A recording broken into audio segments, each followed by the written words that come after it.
ಬಂದಿದ್ಯಾ ಬಾವ ಕುತ್ಕೋ, ನಾನೊಂದು ಕಪ್ ಕಾಫಿ ಮಾಡ್ಕೊಡ್ತೀನಿ ಅಂತ ಯಾರಾದ್ರೂ ಮನೆಯಲ್ಲಿ ಒಬ್ಬ ಗಂಡ್ ಮಗ ಒಬ್ಬ ಇರ್ಬೋದು, ಒಬ್ರೋ ಇಬ್ರು ಏನವ ಇದು ಸುಳ್ಳ ನಿಜನ ಗೊತ್ತಾಗ್ಲಿಲ್ಲ. ಕಾಫಿ ಮಾಡ್ಕೊಡ್ತಾರ ಮನೆಯಲ್ಲಿ? ಆಯ್ತು ಆಯ್ತು ಆಯ್ತು ಆಯ್ತು ಆಯ್ತು. ನಾನು ತುಂಬಾ ಖುಷಿ ಆದೆ. ಅಂದ್ರೆ ಮಹಿಳಾ ನೌಕರರ, ಸರ್ಕಾರಿ ನೌಕರರ ಮನೆಯಲ್ಲಿ ಅವರ ಮನೆಯವರು, ಅವ್ರ ಗಂಡಂದಿರು ನಮ್ಮ ಹೆಣ್ಮಕ್ಳನ್ನ ಇಷ್ಟು ಪ್ರೀತಿ ಮಾಡ್ತಾರೆ, ನಮ್ಮ ತಾಯಂದಿರನ್ನ ಇಷ್ಟು ಗೌರವಿಸ್ತಾರೆ ಅಂದ್ರೆ ಮಹಿಳಾ ಆಯೋಗದ ಅಧ್ಯಕ್ಷೆಗೆ ಇನ್ನೇನ್ ಬೇಕಪ್ಪ, ಇನ್ನೇನು ಬೇಕಾಗಿಲ್ಲ. ಆದ್ರೆ ಒಂದು ಮಾತು ಸತ್ಯ, ಮಾತಾಡ್ಬೇಡ್ರವ ಪೊಲೀಸಮ್ಮ, ತಂಗಿ ಮಾತಾಡ್ಬೇಡ್ರಿ, ಕೇಳ್ರವ. ಆದ್ರೆ ಇಲ್ಲೆಲ್ಲ ನನ್ನ ಮುಂದೆ ಅಣ್ತಂದಿರಿದ್ದಾರೆ, ಸತ್ಯವಾಗ್ಲೂ ನಮ್ಮ ಪರ ಯಾರಾದರೂ ಹೋರಾಟ ಮಾಡಿದ್ರೆ ಅದು 12ನೇ ಶತಮಾನದಿಂದ ಹಿಡ್ಕೊಂಡು ಬಸವಣ್ಣನವರು, ಅವರು ಪುರುಷರೇ. ತನ್ನ ಅತ್ತೆಗೆ ಚಿಕ್ಕ ವಯಸ್ಸಲ್ಲೇ ಗಂಡ ಸತ್ತೋಗ್ಬಿಡ್ತಾನೆ, ಕರ್ಕೊಂಬಂದು ಅಲ್ಲಿ ಕುಂಡಿಸ್ಬಿಟ್ಟು ಕೂದಲು ತೆಗಿತಾ ಇರ್ತಾರೆ. ಆ ಹೂವು ಎಲ್ಲ ಬಿಸಾಕಿ ಬಳೆ ಎಲ್ಲ ಒಡೆದು ಬಸವಣ್ಣ ಅವ್ರ ಅಪ್ಪನ್ನ ಕೇಳ್ತಾರೆ, ಯಾಕೆ ನನ್ನ ಅತ್ತೆಗೆ ಕೂದಲು ತೆಗಿತಾ ಇದ್ದಾರೆ? ಅವಾಗ ಅವ್ರ ಅಪ್ಪ ಹೇಳ್ತಾರೆ, ಅವಳು ಸೌಂದರ್ಯವಾಗಿ ಕಾಣಬಾರ್ದು, ಸೌಂದರ್ಯವಾಗಿ, ಗಂಡ ಇಲ್ಲ ಸತ್ತೋಗ್ಬಿಟ್ಟಿದ್ದಾನೆ, ವಿಧವೆ ಅವಳು, ಸೌಂದರ್ಯವಾಗಿ ಏನಾದ್ರೂ ಕಂಡ್ರೆ ಗಂಡಸರು ಕಣ್ಣು ಅವಳ ಮೇಲೆ ಬೀಳುತ್ತೆ, ಹಾಗಾಗಿ ಅವಳು ಕುರೂಪಿಯಾಗಿ ಕಾಣಬೇಕು. ಹಂಗಾಗಿ ಬಿಳಿ ಸೀರೆ ಉಡಿಸ್ಬಿಟ್ಟು ತಲೆಯಲ್ಲಿ ಮತ್ತೆ ಸಪ್ಪೆ ಊಟ ಕೊಡೋದು. ಯಾಕಂದ್ರೆ ಆ ತಾಯಿಗೆ ಯಾವ್ದು ಆಸೆ ಆಕಾಂಕ್ಷೆಗಳು ಬರಬಾರ್ದು. ನನಗೆ ಅರ್ಥ ಆಗುವುದು, ಗಂಡು ಮಕ್ಕಳದು ಕಣ್ಣು ಸರಿ ಇಲ್ಲ, ತಲೆಯಲ್ಲಿ ಕಾಮುಕ ಒಂದು ಭಾವನೆ, ಬಟ್ ತಲೆ ಬೋಡ್ಸೋದು ಹೆಣ್ಣು ಮಗಳಿಗೆ, ಇದು ಯಾವ ನ್ಯಾಯ?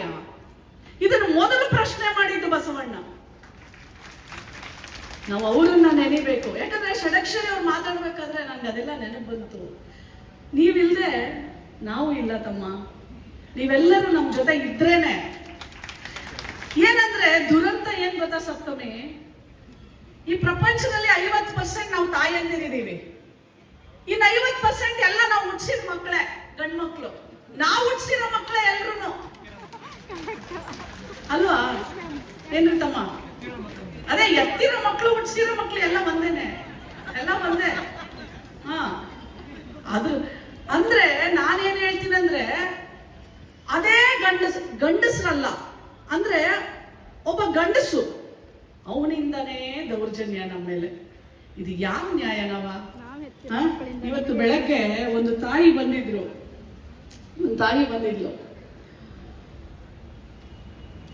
ಅವಳು 11 ವರ್ಷ ಇದ್ದಾಗ ಮಗಳಿಗೆ ಮನೆಯಲ್ಲಿ ಮಾವ ಇರ್ತಾನೆ, ತಾಯಿಯ ಅಣ್ಣ ಆ ಮಗುವನ್ನ ಬಲಾತ್ಕಾರ ಮಾಡ್ತಾನೆ. ನಂತರದಲ್ಲಿ ಚೆಕಪ್ ಹೋದಾಗ ಗೊತ್ತಾಗುತ್ತೆ ಅವನಿಗೆ HIV ಇರುತ್ತೆ, ಏಡ್ಸ್ ಇರುತ್ತೆ. ಆ ಮಗಳು, ಆ ತಾಯಿ ನನ್ನ ಕಚೇರಿಗೆ ಬಂದು ಅವನಿಗೆ ಶಿಕ್ಷೆ ಕೊಡ್ಸೋಣ. ಆ ಮಗು ನನ್ನಲ್ಲಿ ಮಾತಾಡದೆ ಮೌನದಲ್ಲಿ ಕಣ್ಣಲ್ಲಿ ನೀರಾಗ್ತಾ ನನಗೆ ಪ್ರಶ್ನೆ ಮಾಡ್ತಿತ್ತು, ನೀನ್ ಎಲ್ರಿಗೂ ಶಕ್ತಿ ತುಂಬ್ತೀಯಲ್ಲವಾ, ನನ್ ಬದುಕೇನ್ ಮಾಡ್ತೀಯ ನೀನು ಅಂತ. ಆ ಮಗು ಏಡ್ಸ್ ಬಂದಿದೆ. ಮತ್ತೆ ಬಲಾತ್ಕಾರ ಮಾಡೋರು ಬೇರೆಯವ್ರು ಯಾರು ಅಲ್ಲ, ಗಂಡಸೆ. ಮತ್ತೆ ಅದು ಯಾರಾಗಿರ್ತಾರೆ ಗೊತ್ತಾ? ಹತ್ರದ ಸಂಬಂಧಿನೇ ಆಗಿರ್ತಾನೆ 99 ಭಾಗ. ನೀವೆಲ್ಲ ಯಾಕೆ ಈ ಮಾತು ಮಹಿಳಾ ಆಯೋಗದ ಅಧ್ಯಕ್ಷ ಈ ಕಾರ್ಯಕ್ರಮದಲ್ಲಿ ಹೇಳಕ್ ಇಷ್ಟಪಡ್ತೀನಿ ಅಂದ್ರೆ, ನೀವೆಲ್ಲ ಮಕ್ಕಳನ್ನ ಇನ್ನೊಬ್ರ ಮೇಲೆ ಬಿಟ್ಟು, ಇನ್ನೊಬ್ರ ಜವಾಬ್ದಾರಿ, ಇದು ನಮ್ಮ ಮಾವ, ಇದು ನಮ್ಮ ಚಿಕ್ಕಪ್ಪ, ಇದು ನಮ್ಮ ಸಂಬಂಧಿಕರು, ನಮ್ಮ ನೆಂಟರು, ನಮ್ಮ ಇಷ್ಟರು, ನಮ್ಮ ಬಂಧು ಬಳಗ, ನಮ್ಮ ಪಕ್ಕದ ಮನೆಯವರು ಅಂತ ಬಿಟ್ಟು ಬರ್ತೀವಿ. ಆದ್ರೆ ನೋಡ್ರವ, ನಾನು ನಿಮ್ಮಂಗೆ ತಾಯಿ ಬಹಳ ಜಾಗೃತಿಯರಾಗಿದೆ. ಅತ್ಯಾಚಾರ, ಲೈಂಗಿಕ ಕಿರುಕುಳ ನಿಮ್ಮ ಮನೆಯಲ್ಲಿ ಯಾವ್ದಾದ್ರೂ ಹೆಣ್ಮಕ್ಳಿಗೆ ಆಗ್ಬೇಕು ಅಂತಂದ್ರೆ ಇವ್ರೆಲ್ಲರಿಂದಾನೇ ಆಗೋದು. ಯಾರೋ ಒಬ್ಬ ಗೊತ್ತಿಲ್ದಿರೋನು ಬಂದು ಮಾಡೋದು ಮಾಡ್ತಾನೆ, ಆದ್ರೆ ಬಹಳ ಕಡಿಮೆ. ಹಾಗಾಗಿ ನನ್ನೆಲ್ಲಾ ತಾಯಂದಿರಿಗೂ ನಿಮ್ಮ ಮನೆಯ ಮಕ್ಕಳನ್ನ ಸುರಕ್ಷಿತವಾಗಿ ಕಾಪಾಡೋದು ನಿಮ್ಮೆಲ್ಲರ ಜವಾಬ್ದಾರಿ. ಅದಕ್ಕೆ ಸಂಪೂರ್ಣವಾಗಿ ಅವರ ಮನೆಯವರು, ಗಂಡಸರು, ಅವರ ಒಂದು ಸಹಕಾರ ಇದಕ್ಕೆ ಬಹಳ ಮುಖ್ಯ. ಎಲ್ಲದಕ್ಕೂ ಮಾತಿಗೆ ಮುಂಚೆ ಅವ್ರ ತಾಯಿ 24 ಗಂಟೆ ಮನೆಯಲ್ಲೇ ಇರಲ್ಲ, ನೀ ಏನ್ ಮಾಡ್ತೀಯಪ್ಪ? ಸೊ ಹೆಂಡತಿನ ಬ್ಲೇಮ್ ಮಾಡೋದು ಬೇಡ. ಬಸವಣ್ಣನವರು ಅವ್ರ ಅಕ್ಕ ಬರ್ತಾಳೆ, ಹೇಳ್ತೀನಿ ಯಾಕೆ ಅಂತಂದ್ರೆ ನಾವು ತುಂಬಾ ಹೋರಾಟ ಮಾಡ್ಕೊಂಡ್ ಬಂದಿದೀವವ. ಈ ಇತಿಹಾಸದಲ್ಲಿ ಯಾರಾದ್ರೂ ದೊಡ್ಡ ಗುಲಾಮಗಿರಿ ಅಂತ ನೀವು ಮಾಡಿದ್ರೆ ಅದು ಹೆಣ್ಣು ಮಗಳನ್ನ, ಷಡಾಕ್ಷರಿ ತಮ್ಮ ಹೆಣ್ಣು ಮಕ್ಕಳನ್ನಪ್ಪ. ದೊಡ್ಡ ಗುಲಾಮಗಿರಿ ಅಂತಂದ್ರೆ ಅವಳು ಮದುವೆ ಮಾಡ್ಕೊಂಡ್ ಬರದೆ ಅವಳು ಅಮ್ಮ ಹೇಳ್ತಾಳೆ, ಅದ್ರಲ್ಲೂ ಹೆಣ್ಣು ಮಗಳ ಪಾತ್ರ ನೋಡು, ನನ್ನ ಕೈ ಕಾಲೆಲ್ಲ ಬಿದೋಗ್ತಾ ಇದಾವೆ, ಯಾವಾಗ್ಲೂ ಮದುವೆ ಮಾಡ್ಕೊಂಡ್ ಬರೋದ್ ನೀನು? ಯಾಕೆ ಅವನಿಗೆ ಅಡಿಗೆ ಮಾಡ್ಕೊಡಕ್ ಆಗುದಿಲ್ವಾ? ಹೆಂಡ್ತಿನೇ ಬರ್ಬೇಕಾ? ಅಂದ್ರೆ ಫಸ್ಟ್ ನಮ್ಮ ಮನಸ್ಥಿತಿ ತಪ್ಪು. ಅಂದ್ರೆ ನೀವು ಹೆಂಡ್ತಿನ ಮನೆಗೆ ಮಾಡ್ಕೊಂಡ್ ಬರೋದೇ ಅಡಿಗೆ ಮಾಡಕ್ಕೆ, ಮಕ್ಕಳು ನುಟ್ಟಿಸಕ್ಕೆ, ನಮ್ ಸೇವೆ ಮಾಡಕ್ಕೆ ಅಂತ ಮೊದಲೇ ರಬ್ಬರ್ ಸ್ಟ್ಯಾಂಪ್ ಹಾಕ್ಬಿಟ್ಟಿರ್ತೀರಾ. ಇದು ತಪ್ಪು. ಇದು ಬದಲಾವಣೆ ಆಗಬೇಕು. ಅವಳು ನಮ್ಮ ಹಾಗೆ, ನೀವು ಸಹಕಾರ ಮಾಡಿ, ನಾವು ಸಹಕಾರ ಮಾಡ್ತೀವಿ. ಸುಪ್ರೀಂ ಕೋರ್ಟ್ ಆಲ್ರೆಡಿ ಮೊನ್ನೆ ವರದಿ ಮಾಡಿದೆ, ಮನೆ ಕೆಲ್ಸಕ್ಕೆ ಅಂತ ಹೆಣ್ಣು ಮಕ್ಕಳನ್ನ ಮದುವೆ ಆಗಂಗಿಲ್ಲ, ಮನೆ ಕೆಲ್ಸನೇ ಅವ್ರ ಜವಾಬ್ದಾರಿ ಅಂತ ಹೇಳಂಗಿಲ್ಲ. ನೀವು ಸಹ ಅಷ್ಟೇ ಭಾಗವಹಿಸಬೇಕು. ಜವಾಬ್ದಾರಿ ಅಲ್ಲ, ಭಾಗವಹಿಸಬೇಕು. ಈಗ ಕಾನೂನಾಗಿದೆ. ಎರಡನೇವ್ರು ನೆನೆಸ್ಕೋಬೇಕಾಗಿರೋದು ಡಾಕ್ಟರ್ BR ಅಂಬೇಡ್ಕರ್. ಎಲ್ರು ಏನ್ ಹೇಳಿದ್ರು ಗೊತ್ತಾ ನಮ್ಗೆ? ಹೊಡಿತಾನೇನವ ಅವನ್, ಯಾರನ್ನೋ ಇಟ್ಕೊಂಡವನ ಹೊಡಿತಾನ, ಬುದ್ಧಿ ಕಲ್ಸು, ಅಡ್ಜಸ್ಟ್ ಮಾಡ್ಕೊಂಡೋಗು. ದಿನ ಕುಡ್ದು ಹೊಡಿತಾನ, ಇವತ್ತು ಹೊಡಿತಾನೆ, ಆಮೇಲೆ ಕೈ ಕಾಲೆಲ್ಲ ಗಟ್ಟಿಗೈತೆ ಹೊಡಿತಾನೆ, ಆಮೇಲೆ ಅವನ್ ಅವಾಗೇನು ಮಾಡಲ್ಲ. ನೀ ಅಡ್ಜಸ್ಟ್ ಮಾಡ್ಕೊಂಡೋಗವ. ನೀ ಹತ್ಕೋತ್ಯಾ, ಎಷ್ಟ್ ಅಳ್ತೀಯ ಹತ್ಕೊಂಡ್ಬಿಡು, ಮನ್ಸೆಲ್ಲ ಅಗುರ ಆಗ್ಬಿಡ್ಲಿ. ಇದನ್ನೇ ಹೇಳ್ಕೊಂಡು ಬಂದ್ರು. ಹೀಗೆ ನಮ್ಮ ಹೆಣ್ಮಕ್ಳು ಬಂದ್ರು, ಸಾಯೋವರೆಗೂ ಒಡಿಸ್ಕೊಂಡ್ರು. ಅವ್ನಿಗೆ ಎಷ್ಟೇ ಅನೈತಿಕ ಸಂಬಂಧ ಇದ್ರು ಸುಮ್ಮನೆ ಇದ್ರು, ಇಟ್ಕೊಂಡವಳು ಮನೆಗೆ ಬಂದ್ರು, ಕಟ್ಕೊಂಡವಳು ಒಂದ್ ಕಡೆ ಮೂಲೆಯಲ್ಲಿದ್ಲು. ಇದಕ್ಕೆಲ್ಲ ಕಡಿವಾಣ ಹಾಕಿದ್ದೆ ಡಾಕ್ಟರ್ BR ಅಂಬೇಡ್ಕರ್. ಅವರನ್ನ ನೆನಪು ಮಾಡ್ಲಾರ್ದೆ ಯಾವುದು ಮಹಿಳಾ ದಿನಾಚರಣೆ ಅರ್ಥಪೂರ್ಣ ಇಲ್ವೇ ಇಲ್ಲ. ಅಂಬೇಡ್ಕರ್ ಹೇಳ್ತಾರೆ, ನೋಡಪ್ಪ, ನೀನ್ ಇನ್ನೊಂದು ಮದುವೆ ಆಗ್ಬೇಕು ಅಂದ್ರೆ ಕಾನೂನು ಪ್ರಕಾರ ವಿಚ್ಛೇದನ ಕೊಡ್ಬೇಕು. ನೀನು ವಿಚ್ಛೇದನ ಕೊಡೋದಲ್ಲ, ನೀನ್ ಹೆಂಡತಿ ಒಪ್ಕೋಬೇಕು. ಬರೀ ಒಪ್ಕೊಳ್ಳೋದಲ್ಲ, ಅವಳು ಬದುಕಿರೋವರೆಗೂ ಮೇಂಟೆನೆನ್ಸ್ ಕೊಡಬೇಕು. ಕಾನೂನುಗಳನ್ನೆಲ್ಲ ಮಾಡಿದಾಗ ಇದಕ್ಕೆಲ್ಲ ಬಿಗಿ ಬಂದೋಬಸ್ತು ಬಂತು. ಇಲ್ದಿದ್ರೆ ಅವಾಗಿನ ಕಾಲದಲ್ಲಿ ಕೇಳ್ರಿ, ಆ ಊರಿಗೋದ ಒಬ್ಬಳನ್ನ ಮಾಡ್ಕೊಂಡ, ಈ ಊಳಿಗೋದ ಇನ್ನೊಬ್ಬಳನ್ನ ಮಾಡ್ಕೊಂಡ, ಈ ತರ ಎಲ್ಲ ಇದೆ. ನಾನು ಹೋಳಿಗೆ ಊಟಕ್ಕೆ ಒಬ್ಬೊಬ್ರು ನೋಡ್ ನಮ್ಮ ತಮ್ಮ ಇನ್ನೊಂದು ಹೇಳ್ತಾ ಇದ್ದಾನೆ. ಹಿಂಗೆ ಇದಕ್ಕೆಲ್ಲ ಕಡಿವಾಣ ಹಾಕಿದ್ ನೋಡಿ. ನಾವು ಹೇಳ್ತಾ ಇದ್ವಿ ಡೆಲಿವರಿಗೆ ಹೋದಾಗ 6 ತಿಂಗಳು ರಜೆ ಅಂತ. ಈ ರಜೆ ಕೊಡಲ್ಲ ಅಂತ ಅಂದಾಗ ಡಾಕ್ಟರ್ BR ಅಂಬೇಡ್ಕರ್ ಹೇಳ್ತಾರೆ, ನೀವು ಕೊಡದೆ ಹೋದ್ರೆ ನಾನು ನನ್ನ ವೃತ್ತಿಗೆ ರಾಜೀನಾಮೆ ಕೊಟ್ಬಿಟ್ಟು ಹೊರಗೆ ಬರ್ತೀನಿ ಅಂತ ಹೇಳ್ತಾರೆ ಅಸೆಂಬ್ಲಿಯಲ್ಲಿ. ಯಾರವ ಹೇಳ್ತಾರೆ ಹೆಣ್ಮಗಳ ಪರ ಇವತ್ತು? ಅಲ್ಲ, ಅವ್ರು ಕೊಡಲ್ಲ ಅಂತಾರೆ, ನಮ್ಮ ಹತ್ರ ದುಡ್ಡಿಲ್ಲ ಅಂತಾರೆ. ಅವಾಗ ಹೇಳ್ತಾರೆ ಅಂಬೇಡ್ಕರ್, ನೀವು ಯಾರಿಗೆ ಕೊಡಲ್ಲ ಅಂತೀರಾ? ಯಾರಿಗೆ ಬತ್ತೀಯ? ಋಣಭಾರ ರೀ. ಆ ತಾಯಿ ತನ್ನ ದೇಹವನ್ನ ಸಾವಿಗೆ ಒಡ್ತಾಳೆ, ಅದಕ್ಕೆ ಸಾವನ್ನ ಗೆದ್ದು ಬರ್ತಾಳೆ. ಇವತ್ತು ಸೆಕ್ಷನ್ ಇದೆ, ಆಪರೇಷನ್ ಮಾಡ್ತಾರೆ, ತೆಗಿತಾರೆ. ಅವಾಗಿನ ಕಾಲಕ್ಕೆ ಅದಲ್ಲ. ತಾಯಿ ನಾರ್ಮಲ್ ಡೆಲಿವರಿಗೆ ಹೋಗ್ತಾಳೆ ಅಂದ್ರೆ ಏನ್ರಿ ಆ ನೋವು, ಆ ಬಾದಿ. ನೋಡಿದ ಗಂಡ್ಮಕ್ಳು ಎಷ್ಟು ಜನ ನೋಡಿದೀರಾ? ನಿಮ್ ಹೆಂಡ್ತಿದಿರು ಆ ತಾಯಿ ಡೆಲಿವರಿ ಆಗ್ಬೇಕಾದ್ರೆ ನೋಡಿರೋರು ಎಷ್ಟು ಜನ ಇದೀರ? ಕೈ ಎತ್ತರಿ ಗಂಡ್ಮಕ್ಳು. ಅಥವಾ ಕೇಳಿರೋದು ಆ ಸೌಂಡ್ನ? ಷಡಾಕ್ಷರಿ ಅವರೇ ಅಲ್ಲ, ಅದು ಸಾವನ್ನ ಗೆದ್ದು ಬರೋದವ. ಅದು ಸುಮ್ಮನೆ ಎಷ್ಟು ಅವಾಗ ನೋಡಿ. ಈಗ ಮೆಟರ್ನಿಟಿ ಡೆತ್ ಕಡಿಮೆ ಆಗಿದೆ, ತಾಯಂದಿರ ಸಾವು ಕಡಿಮೆ ಆಗಿದೆ. ಅವತ್ತಿಗೆ ಸಾವು ಜಾಸ್ತಿ, ಯಾಕಂದ್ರೆ ಆ ನೋವಲ್ಲೇ ಸತ್ತೋಗ್ಬಿಡ್ತಾಳೆ. ಅಷ್ಟು ದೊಡ್ಡ ನೋವ್ರಿ ಅಂತ. ಅವಾಗ ಅಂಬೇಡ್ಕರ್ ಹೇಳ್ತಾರೆ, ಸಾವನ್ನ ಗೆದ್ದು ಬರ್ತಾಳೆ. ನಮ್ದು ಋಣಭಾರ. ಆ ಋಣಭಾರವನ್ನ ಅವಳಿಗೆ ಹೆರಿಗೆ ಭತ್ಯೆ ಕೊಟ್ಟು, ಬಾರವ ಮತ್ತೆ ನಿನಗೆ ಕೆಲಸ ಕೊಡ್ತೀನಿ ಬಾರವ ಅಂತ ಹೇಳ್ಬಿಟ್ಟು ನೀವು ಕೊಡಬೇಕು ಅಂತ ಹೇಳ್ತಾರೆ ಅಂಬೇಡ್ಕರ್. ಅಲ್ಲಿಂದ ಪ್ರಾರಂಭ ಆಗಿದ್ದು ಇವತ್ತು ಹೆರಿಗೆ ಭತ್ಯೆ. ಇವತ್ತು ಇಲ್ಲಿವರೆಗೂ ಬಂದಿದೆ. ಅವ್ರನ್ನ ನೆನೆಸ್ತೇ ಇದ್ರೆ ಈ ಕಾರ್ಯಕ್ರಮ ಸಂಪೂರ್ಣ ಆಗತ್ತೇನ್ರವ? ಇಲ್ಲ ಅಲ್ವಾ? ಎಂಥದ್ರಲ್ಲಿ ನಾವು ಇದ್ವಿ ಅಂತಂದ್ರೆ, ತಳ ಸಮುದಾಯ, ತಳ ಜಾತಿ ಹೆಣ್ಣು ಮಕ್ಕಳು ಎದೆ ಮೇಲೆ ಬಟ್ಟೆ ಹಾಕೊಳ್ಳಂಗಿರ್ಲಿಲ್ಲ. ಎದೆ ಮೇಲೆ ಬಟ್ಟೆ ಹಾಕೊಳ್ಳಂಗಿರ್ಲಿಲ್ಲ ನಾವು. ಒಬ್ಳು ನಗೇಲಿ ಅಂತ ಒಬ್ಳು ಹೆಣ್ಣು ಮಗಳು, ನಾನು ನಿಮ್ಮ ರಾಜನಿಗೆ ತೆರಿಗೆ ಕಟ್ಟಲ್ಲ ಅಂದ್ರೆ ನಿನ್ ಎದೆ ಮೇಲೆ ಒಂದು ಸೆರಗು ಹಾಕೋಬೇಕು ಅಂದ್ರೂ ತೆರಿಗೆ ಕಟ್ಟಬೇಕಾಗಿತ್ತು ನಾವು. ನಾನು ನಿಮ್ ರಾಜನಿಗೆ ತೆರಿಗೆ ಕಟ್ಟೋದಿಲ್ಲ, ನಾನು ಸೆರಗು ಹಾಕೋತೀನಿ, ಏನ್ ಮಾಡ್ಕೋತೀಯ ಅಂತ ಪ್ರತಿಭಟನೆ ಮಾಡ್ತಾಳೆ. ಕೇಳೋದಿಲ್ಲ, ಅವ್ರು ಬಹಳ ಚಿತ್ರಹಿಂಸೆ ಕೊಡ್ತಾರೆ. ಅವಾಗ ತನ್ನ ಎದೆ ಭಾಗವನ್ನ ಕತ್ತರಿಸ್ಬಿಟ್ಟು ಬಾಳೆ ಎಲೆ ಒಳಗಡೆ ಇಟ್ಟುಬಿಟ್ಟು, ಹೋಗು ನಿನ್ ರಾಜನಿಗೆ ಕೊಡೋದು ನೀನು ಇದನ್ನ ಅಂತ ಹೇಳಿ ಕೊಟ್ಟು ಕಳಿಸಿ ಅಲ್ಲೇ ರಕ್ತಸ್ರಾವದಿಂದ ಪ್ರತಿಭಟನೆ ಮಾಡಿ ಸಾಯ್ತಾಳೆ. ಆ ಹೆಣ್ಣು ಮಗಳನ್ನ ನಾವು ನೆನಿಬೇಕಿವತ್ತು. ನಾವು ತುಂಬಾ ಕಷ್ಟಪಟ್ಟಿದೀವವಾ ಇವತ್ತು ವೇದಿಕೆಗೆ ಬರಕ್ಕೆ. ಇವತ್ತು ವೇದಿಕೆ ತನ ಬರೋದಕ್ಕೆ ಬಹಳ ಕಷ್ಟಪಟ್ಟಿದೀವಿ. ಹೆಣ್ಣು ತುಂಬಾ ಹೋರಾಟದಿಂದ ಬಂದಿದ್ದಾಳವ. ನಮ್ಮನ್ನ ಗಂಡ ಸತ್ತೋಗ್ಬಿಟ್ರೆ ಕೈ ಕಾಲು ಕಟ್ಟಾಕ್ಬಿಟ್ಟು ಗಂಡನ್ನ ಸುಡ್ತಾ ಇರ್ತಾರಲ್ಲ ಚಿತೆ, ಆ ಚಿತೆ ಒಳಗೆ ಎತ್ತ ಹಾಕ್ಬಿಡೋರು ನಮ್ಮನ್ನ, ನೀನು ಅವನ ಜೊತೆನೆ ಹೋಗ್ಬೇಕು ಅಂತ ಹೇಳಿ ಅಲ್ಲಿಂದ ಬಂದಿದೀವವ ಹೋರಾಟ ಮಾಡ್ಕೊಂಡು. ಕೂದಲು ತೆಗೆದು ಇವತ್ತು ನಮ್ಮ ತಾಯಿ ನನ್ನ ನೆನಪಿದೆ.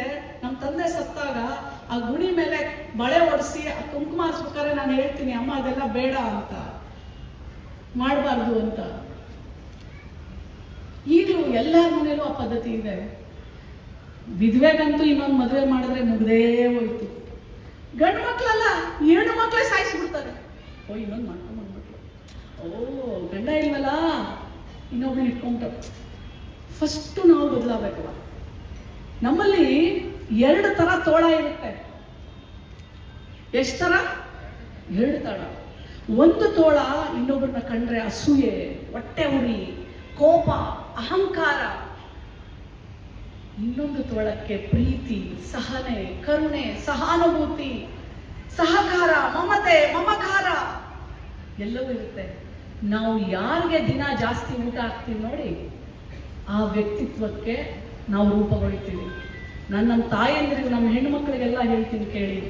ನಾವು ಇನ್ನೊಬ್ಬರನ್ನ ಕಂಡು ಅಸೂಯೆ ಪಡೋದು, ಹೊಟ್ಟೆ ಉರಿ ಪಡ್ಕೊಂಡ್ರೆ ನಮ್ಗೆ ಯಾವುದು ಒಳ್ಳೇದಾಗೋದಿಲ್ಲವ. ಅದೇ ನಾವು ಇನ್ನೊಬ್ಬರನ್ನ ಕಂಡ್ರೆ ಒಳ್ಳೇದಾಗಲಿ ಅಂತ ನೀವು ಹಾರೈಸಿ, ಅದು 100 ಪಟ್ಟು ನಿಮಗೆ ಒಳ್ಳೇದಾಗುತ್ತೆ. ಇದು ನಾನು ನನ್ನ ಬದುಕಲ್ಲಿ ಕಂಡದ್ದು, ಅಳವಡಿಸ್ಕೊಂಡಿದ್ದು. ಯಾರು ಕಂಡ್ರು ನಮ್ಮ ಹೊಟ್ಟೆ ಉರಿ ಬೇಡವ. ಇದು ಒಂದು ನಾವು ಬದಲಾವಣೆ ಆಗ್ಬೇಕವ.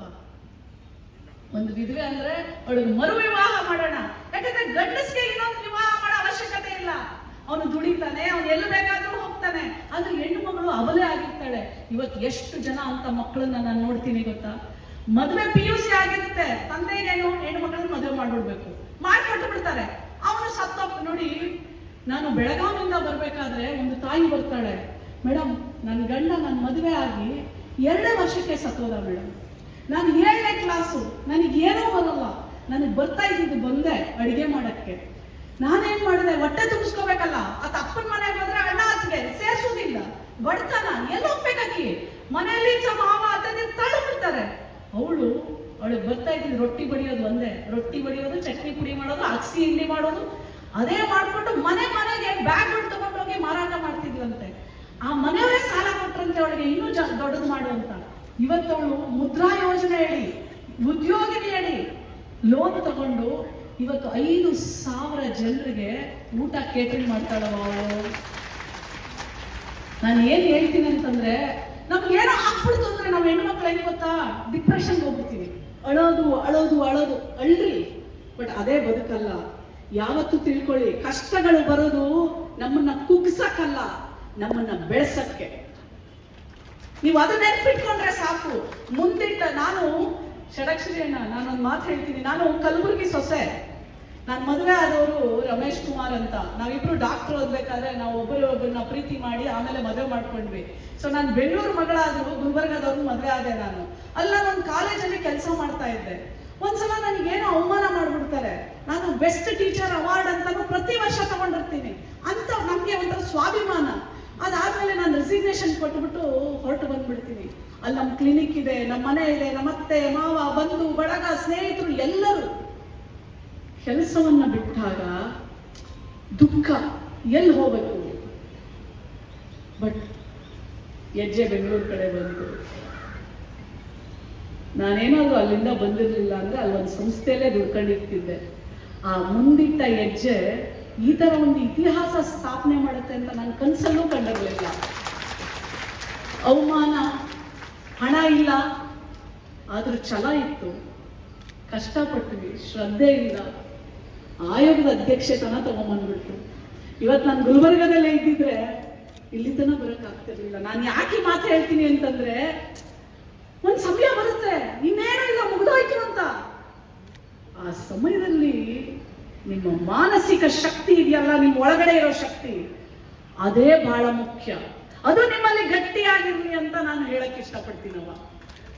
ಕಡೆಯದಾಗಿ ಮಹಿಳಾ ಆಯೋಗದ ಅಧ್ಯಕ್ಷನ ಕರೆಸಿದ್ದೀರಾ. ಮಹಿಳಾ ಸಹಾಯವಾಣಿ ಎಷ್ಟು ಯಾರಿಗೆ ಗೊತ್ತು ಅವ್ರ ಕೈ ಎತ್ತಿ. ಎಲ್ಲರೂ ಹೇಳಕ್ ಹೋಗ್ಬೇಡಿ. ಯಾರಿಗೆ ಗೊತ್ತು ಮಹಿಳಾ ಸಹಾಯವಾಣಿ ಅವ್ರು ಮಾತ್ರ ಕೈ ಎತ್ತಿ. ನಾವು ಒಬ್ಬರನ್ನ ಕೇಳ್ತೇನೆ. ಅಂದ್ರೆ ನೋಡಿ, ನಾನೊಂದು ಮಾತು ಹೇಳ್ತೀನಿ, ಮಹಿಳಾ ನೌಕರರು ನೀವೆಲ್ಲರೂ ಇದ್ದೀರಾ, ತಾಯಿದ್ದೀರಾ. ಅಂಬೇಡ್ಕರ್ ಒಂದು ಮಾತು ಹೇಳ್ತಾ ಇದ್ರು, ಅರಿವು ಶಕ್ತಿ, ಅಜ್ಞಾನ ಸಾವು ಅಂತ. ನೀವು ಕೆಲಸ ಮಾಡ್ತಿದ್ದೀವಿ, ಹೊಟ್ಟೆ ತುಂಬಾ ಊಟ ಐತೆ, ನಾನು ಆರಾಮಾಗಿದ್ದೀನಿ ಅನ್ಕೊಂಡ್ರೆ ಅದು ತಪ್ಪವ. ನೀವು ಸಾಮಾಜಿಕ ಜ್ಞಾನ ಪಡ್ಕೊಳ್ಳಿಲ್ಲ ಅಂದ್ರೆ, ನಿಮ್ಮ ಹಕ್ಕು, ನಿಮ್ಮ ಕಾನೂನುಗಳನ್ನ ನೀವು ತಿಳ್ಕೊಳ್ಳಿಲ್ಲ ಅಂತಂದ್ರೆ ನಿಮ್ಮಷ್ಟು ವೀಕ್ ಯಾರೂ ಇಲ್ಲವ. ಅರಿವು ಅಂದ್ರೆ ನೀವು ತಿಳ್ಕೋಬೇಕವ. ಮಹಿಳಾ ಸಹಾಯವಾಣಿ ಬಂದು 181. ನೀವು ಯಾವುದೇ ಕಷ್ಟದಲ್ಲಿ ನೋಡಿ, ಇಲ್ಲಿ ಯಾರೋ ಹೇಳ್ತಿದ್ರು, ಯಾರೋ ಒಂದು ಮೊಬೈಲ್ ಹಿಡಿತಾನೆ ಬಂದ್ಬಿಟ್ಟು ರೆಕಾರ್ಡ್ ಮಾಡ್ತಾನೆ ಅಂತ. ಇಮಿಡಿಯೇಟ್ಲಿ ನೀವು ಯಾರಿಗೆ ಫೋನ್ ಮಾಡ್ಬೇಕು ಗೊತ್ತೇನ್ರವ?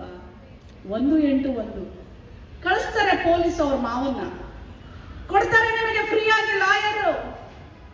ಪ್ರತಿಯೊಂದು ಸಹಾಯ ಮಾಡೋದೇ ಮಹಿಳಾ ಸಹಾಯವಾಣಿನವ. ಯಾರಿಗೆ ಏನೇ ತೊಂದರೆ ಆಗ್ಲಿ, ನಿಮ್ಗೆ ಇರಕ್ ಮನೆ ಇಲ್ಲ, ಗಂಡ ಮನೆಯಿಂದ ಅಟ್ಟುಬಿಟ್ಟ ಅನ್ಕೊಳ್ಳಿ, ನಿಮ್ಗೆ ಮನೆ ಸಹ ಕೊಡ್ತೀನಿ ಇರಲಿಕ್ಕೆ. Shelter, home shelter, state home, Swadhar, Shakti Kendra, ಇದೆಲ್ಲ ಸರ್ಕಾರದವ. ನೀವು ತಿಳ್ಕೋಬೇಕಾ ಬೇಡ್ವಾ?